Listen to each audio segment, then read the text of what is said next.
अस्सलामु अलैकुम वरहमतुल्लाहि वबरकातुहू। This is your brother Jameel Ahmed Khan and मैं सभी लोगों को मेरे चैनल पर स्वागत करता हूं। और आज की इस वीडियो में we are going to look at the fundamentals of Senores pharmaceuticals limited. क्योंकि आईपीओ का बाज़ार गर्म है। आईपीओ के ऊपर एक आईपीओ जाता नहीं कि दूसरा आ जा रहा, दूसरा जाता नहीं कि तीसरा आ जा रहा। तो आप लोगों की डिमांड भी ज़्यादा है, तो इसीलिए बैक टू बैक वीडियोस आ रहे। तो इस वीडियो में हम लोग सेनोरस फार्मास्यूटिकल लिमिटेड का आईपीओ रिव्यू करेंगे और एंड में मैं आपको मेरा पर्सनल ओपिनियन भी देने वाला हूं। तो उसको जानने के लिए you have to watch this video till the end. So let us start our video. दोस्तों, सबसे पहले कंपनी का डिटेल्स हम जानेंगे। कंपनी करती क्या है। कंपनी 2017 में स्टार्ट हुई, नई कंपनी है। 7 या 8 साल ही हो रहे कंपनी को स्टार्ट हो गए। और कंपनी जो है फार्मास्यूटिकल कंपनी है। कंपनी जो है यूएस, कनाडा, यूके और एमर्जिंग मार्केट्स को अपने प्रोडक्ट सप्लाई करती। कंपनी करती क्या है। कंपनी बनाती है एपीआईज। एपीआईज का मतलब क्या है। एक्टिव फार्मास्यूटिकल इंग्रेडिएंट को बोलते हैं एपीआई। और ये सारे एपीआईज के नाम से, ये जितने भी है ना, ये नाम लेने थोड़ा दिक्कत होती है अपने को। मेथाडोन, हाइड्रोक्लोरिक, ये सारे एपीआई से। तो कंपनी क्या है, सारे एपीआईज को बनाती है और यूएस, कनाडा, यूके और एमर्जिंग मार्केट्स को, और साथ ही साथ इंडिया में भी थोड़े मार्केट्स को अपना प्रोडक्ट ये सप्लाई करती है।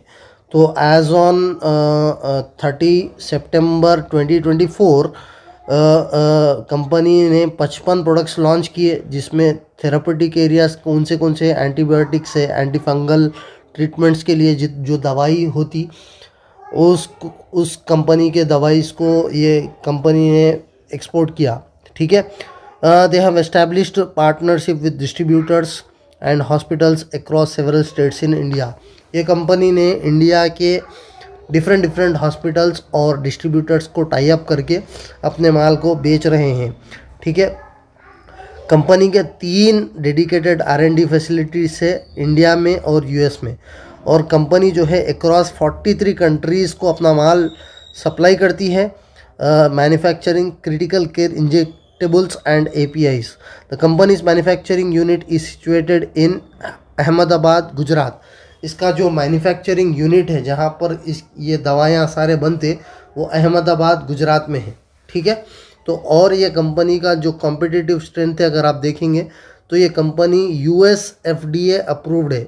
यानी कि US का एक लाइसेंस होता है फूड एंड ड्रग एडमिनिस्ट्रेशन का। उस जो भी ये लाइसेंस रखता है, उसको सारे दुनिया में अपना माल सप्लाई वो कर सकता। तो ये कंपनी का कॉम्पिटिटिव स्ट्रेंथ है कि ये कंपनी US FDA अप्रूव्ड है। और इसको ये लाइसेंस मिलना बोल तो आसानी से नहीं मिलता दोस्तों। तो ये चीज़ है, इसका कॉम्पिटिटिव स्ट्रेंथ है। ठीक है। हैं आईपीओ के डिटेल्स। तो आईपीओ कल दिसंबर 20 को शुरू हो चुका है और मंगल के दिन ये बंद हो जाएगा। और आपको रिफंड या डीमैट अकाउंट में शेयर आपको फ्राइडे को मिलेगा और 30 दिसंबर को ये लिस्ट होगा। ठीक है। और कट ऑफ टाइम है मंगल की 5 बजे। ठीक है। और एक शेयर का फेस वैल्यू है 10 रुपये और एक शेयर आपको 372 टू 391 पर शेयर का प्राइस बैंड है। और एक लॉट में आपको 38 शेयर्स मिलेंगे। और टोटल आईपीओ का इश्यू साइज है 582 करोड़, जिसमें से 500 करोड़ फ्रेश इश्यू है और 82 करोड़ ऑफर फॉर सेल है। ठीक है। ये एक बहुत अच्छी चीज़ है कि 582 करोड़ में से 500 करोड़ कंपनी को लग रहे और सिर्फ 80 करोड़ जो है प्रमोटर लेके जा रहा। और 2 भी एक्सचेंजेस पे, BSE और NSE में ये आईपीओ लिस्ट होगा। और कंपनी का एक लॉट का प्राइस है इतना, और मैक्स आप 13 लॉट के हिसाब से 494 शेयर्स के लिए आपको इतना पैसा देना पड़ेगा। कंपनी के जो ऑब्जेक्ट्स है कि कंपनी क्यों मार्केट में आईपीओ लॉन्च करना चाह रही, तो देखेंगे अगर तो आपको पता चलेगा कि कंपनी जो है अपने सब्सिडरीज में इन्वेस्ट करना चाह रही और थोड़ा हिस्सा जो है कंपनी का जो लोन है उसको रीपे करने के लिए इस्तेमाल करना चाहिए और साथ ही साथ funding the working capital requirements of the company, यानी कि कंपनी को जो वर्किंग कैपिटल रख रहा उसमें जो है ये आईपीओ का पैसा इन्वेस्ट करना चाहिए। और funding inorganic growth through acquisition and other strategic initiatives and general corporate purposes. एक लाइन में अगर बोलूँ तो ये कंपनी जो है अपने को ग्रो कराना चाह रही दूसरे डिफरेंट सेगमेंट्स में, सेक्टार्स में, तो अपने फार्मा सेक्टर में।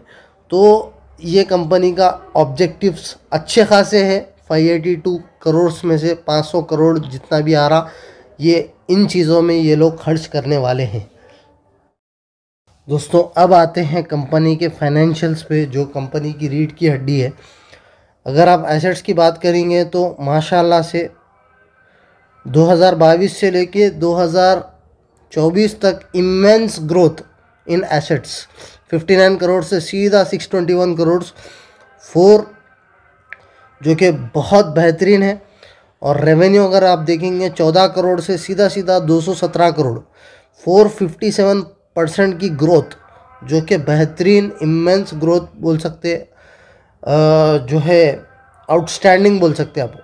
उसके बाद प्रॉफिट भी अगर आप देखेंगे, पहले साल 2022 में 1 करोड़ था, उसके बाद 8 करोड़, उसके बाद सीधा 32 करोड़, ठीक है। 288% का प्रॉफिट आफ्टर टैक्स रोज़ हुआ पिछले 2 साल में।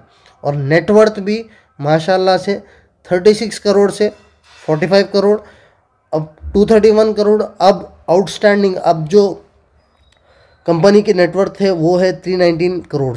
और रिजर्व्स भी माशाल्लाह से बढ़ रहे, 25, 35, 175, उसके बाद 263 करोड़ के रिजर्व्स कंपनी के पास अभी इस वक्त है, ठीक है। लेकिन एक दिक्कत की चीज़ ये है कि कंपनी के साथ ही साथ बोरोइंग भी बढ़ रही। 2022 में जो है 14 करोड़ का खर्चा था, वो जाके 60 करोड़ हुआ। 24 में 248 करोड़ हुआ। अब 2024 30 सितंबर के अकॉर्डिंगली कंपनी को 242 करोड़ का खर्चा है। तो एसेट्स भी अच्छे हैं, रेवेन्यू भी अच्छा है, प्रॉफिट भी अच्छा है, नेटवर्थ भी अच्छा है, रिजर्व भी अच्छा है, और बारोइंग बढ़ रही है। तो ऑब्जेक्टिव्स में कंपनी ने एक चीज़ अच्छा मेंशन की कि कंपनी जो है थोड़ा पैसा खर्चा कम करने में भी इस्तेमाल करेगी। तो मुझे लगता है कि इसके फाइनेंशियल्स बहुत ही अच्छे हैं when it comes to fundamentals of the company. अब आते हैं key performance indicators. Key performance indicators में रिटर्न ऑन इक्विटी तो अच्छा है, 20 के ऊपर है, लेकिन ROC, return on capital employed, 11.73% का है, और डेट टू इक्विटी 1.07 है, यानी कि ये 33% के नीचे आ रहा है। तो ये एक शरिया कंप्लाइंट आईपीओ हुआ, बिजनेस भी इसका हलाल है as per the Shariah guidance council. और इसका डेट टू इक्विटी कंप्लाइंस भी जो है अंडर द बेंच आ रहा है, अंडर द बेल्ट आ रहा है। तो this is a halal company and as a Muslim you can invest in this IPO, ठीक है। इसका पैट मार्जिन भी अच्छा है, प्राइस टू बुक वैल्यू भी अच्छा खासा है। ईपीएस 9.83, पोस्ट आईपीओ हो जाएगा 13, और पी 39 का चल रहा, पोस्ट आईपीओ कम होके 28 हो जाएगा। दोस्तों अब आते हैं इसके पीयर टू पीयर रिव्यूज़ में। तो इस जैसी कंपनी जो है, आपको वैसे तो बहुत है, लेकिन आपको जो सिमिलर प्रोडक्ट्स बनाते हैं, अब जैसा ये लोग फार्मा सेक्टर में अगर कंपनीज बहुत है तो ये लोग क्या करते हैं, जो सिमिलर टाइप ऑफ प्रोडक्ट्स जो कंपनीज मैन्युफैक्चर करते हैं उनको लिस्ट में रखते हैं। बाकी के जितने भी और मेजर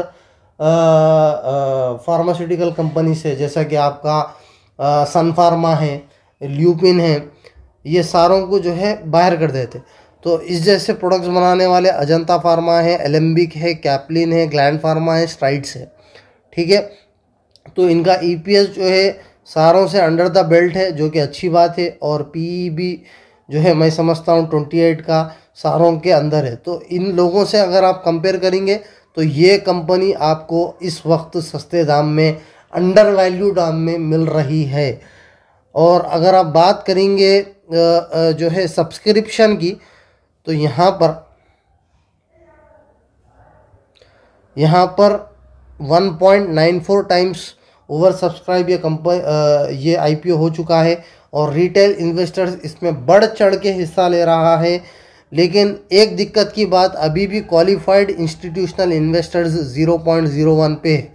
मे बी मंडे के दिन ये बढ़ेगा, बड़े लोग इसमें स्पेशली क्वालिफाइड इन्वेस्टर्स इसमें हिस्सा नहीं ले रहे, पता नहीं क्यों, what could be the reason, I don't know. लेकिन ये कंपनी फाइनेंशियल एतबार से, फंडामेंटल एतबार से अच्छा है। एक ही दिक्कत की बात यह है कि खर्चा कंपनी को बढ़ रहा, लेकिन अगर आप इसमें इन्वेस्ट करना चाह रहे तो you can invest in this company, ठीक है।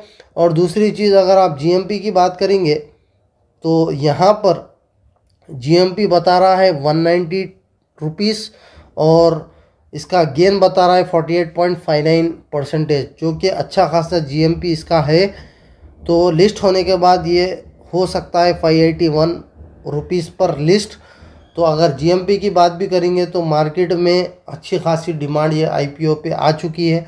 लेकिन मैं आपको फिर से बताता हूँ, ये जो सेक्टर है वो बहुत ही कॉम्पिटिटिव सेक्टर है। इसमें ढेरों कंपनीज आपको स्टॉक मार्केट में लिस्टेड है। तो कंपनी को सरवाइव करना, कंपनी को जो है अपने बिजनेस को चलाना स्टॉक मार्केट में आने के वास्ते, तो कंपनी को बहुत से चैलेंजेस और स्ट्रगल करना पड़ेगा।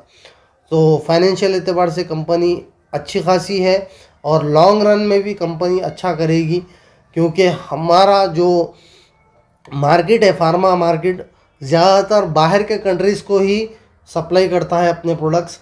तो उस एतबार से भी अगर अपन देखेंगे तो ये कंपनी अच्छी खासी है। तो we can put a bet on this company. But having said it, I am not a SEBI registered individual and you need to invest at your own risk by taking the advice of your financial advisor. So that's it from my side. मैं मिलता हूँ अगली video में, तब तक के लिए अपना खूब ख्याल रखिएगा। अल्लाह हाफिज़। अस्सलामु अलैकुम व रहमतुल्लाहि व बरकातुहू।